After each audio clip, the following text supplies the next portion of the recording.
Live 5 News starts now with breaking news. That breaking news out of Buffalo, New York, where law enforcement officials tell the Associated Press at least 10 people have been killed in a shooting at a supermarket.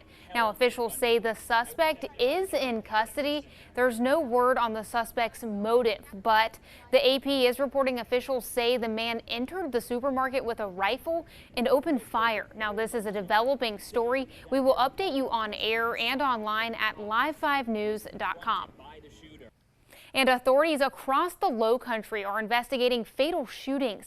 In Orangeburg County, deputies say a 6-year-old boy is dead after a drive-by shooting. And we also have an update on a West Ashley homicide. But first, we head to Live 5's Ray Arena, who was at the scene of a reported drive-by shooting on Johns Island. Ray, no one who lived at that house was injured in the shooting, but Charleston County Sheriff's deputies say 2 people were killed in a crash following that shooting.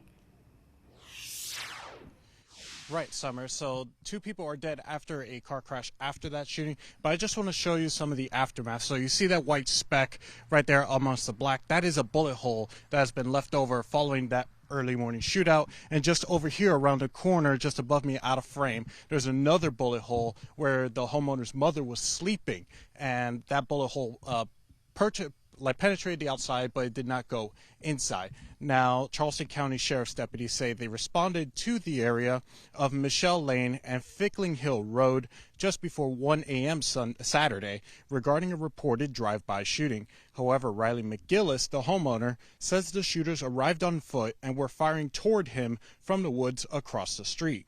McGillis says he was working on his garden at around the time shots were fired.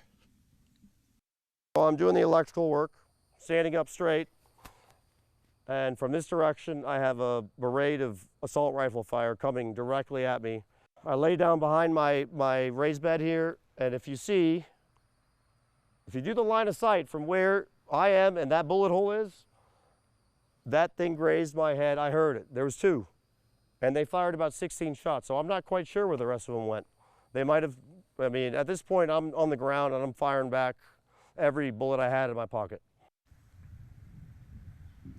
McGillis says deputies arrived within minutes of the shooting, and while investigators were here, the homeowner says he saw the car the shooters arrived in and notified deputies. Deputies say after a high-speed chase, it was called off, but the car was found crashed into a tree near Brownswood Road and Dogpatch Lane. Now, investigators say the 2 people that were inside of the car crashed died at the scene, and there was an assault rifle that was recovered inside of that crashed car, and the identities of those 2 people who died inside of that car have not yet been released. Live on Johns Island, Ray Arena, Live 5 News. Thank you, Ray. And the Orangeburg County Sheriff's Office is also investigating a drive-by shooting. This one left a 6-year-old boy dead. Deputies say a vehicle was driving past a home just after 11:30 last night on McLean Street in North. That's when a gunman opened fire. That's off of Hayden Road and Highway 321. Now, the boy was inside the home and again was killed. Sheriff Leroy Ravenel called the shooting a cowardly act and that anyone who knows information on the shooting should call the Orangeburg County Sheriff's Office.